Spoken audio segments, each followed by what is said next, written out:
Good afternoon, everyone. Thank you once again for joining my little cartoon show. Hello, my name is Eileen, and welcome to the first mixed media page of 2015. I'm still working on this 8 by 5 mixed media book. This is the few pages that I've been working on, and the cover.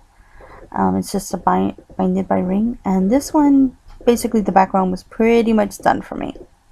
Sorry about that. Needed to readjust the camera.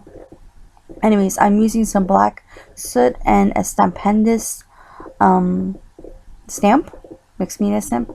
I have the link to where you can get it on my blog, which is EileenTheLittleCrafter.com, and I'm using just some black soot to the background. The background pretty much is just some smishings of some high flow paint, acrylic paints, and anything else that I just kind of said, okay, well.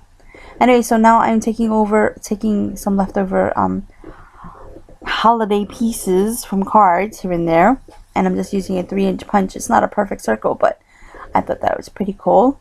Adds to the mixed media stuff. Anyways, so I'm going to be using the same stamp again and the same ink, and I'll go around the edges to kind of make it a little more grungy looking. And that is a Distress mini pad. You can use whatever pad you want. Doesn't have to be Distress. So now I'm just using my favorite adhesive, Quick Dry Adhesive by Scott. And it's got a little extra on there. So now I'm trying to figure out what it is that I want to do at this point. Yes, the tree. I'm trying to look. I want to use up my scraps, my holiday scraps. So bear with me. I'm trying to figure out the placement at this point. I put some Distress ink on the background. I believe that was black soot. Sorry. No, that's Broken China. I used for this particular project, I used Broken China, Salty Ocean, and later on, or around this time, I decided to add some black soot to make it a little more grungy. Sorry for that. I wanted you guys to see that. I'm using my phone as a viewfinder. So yeah, so I'm just kind of using the ink pad, and then later on you'll see that I'll use that sponge right there to kind of make it blend a little bit more. I wanted to make it look like a grungy looking sky, and I thought that blending the colors would look pretty cool. So, and as you can see, there goes the, yeah, I know, black in the sky. Just make it grungy. Just kind of go with the flow, just adding some pieces. And this is another die cut that I didn't use for my holiday card, and I'll just add it there because it was a little broken.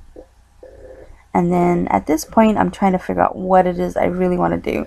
So thinking, looking around, and I just say, okay, well, the tree's too big, but let me cut it in half. So I just kind of folded it and kind of eyeballed, not really perfect, but hey. So I decided to use thinking about making another punch, but I don't know, it just didn't feel right. So at this point, I am adding,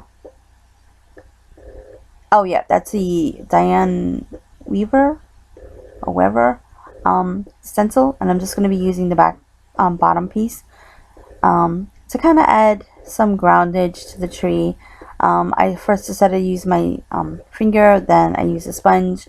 It's really not perfect. I added some white acrylic paint all over the place to kind of help tie it in, and I'll just use the sponge with some more of that acrylic paint. And then that's the stamp, a Diane Weaver stamp. Alrighty guys, thank you so much for watching.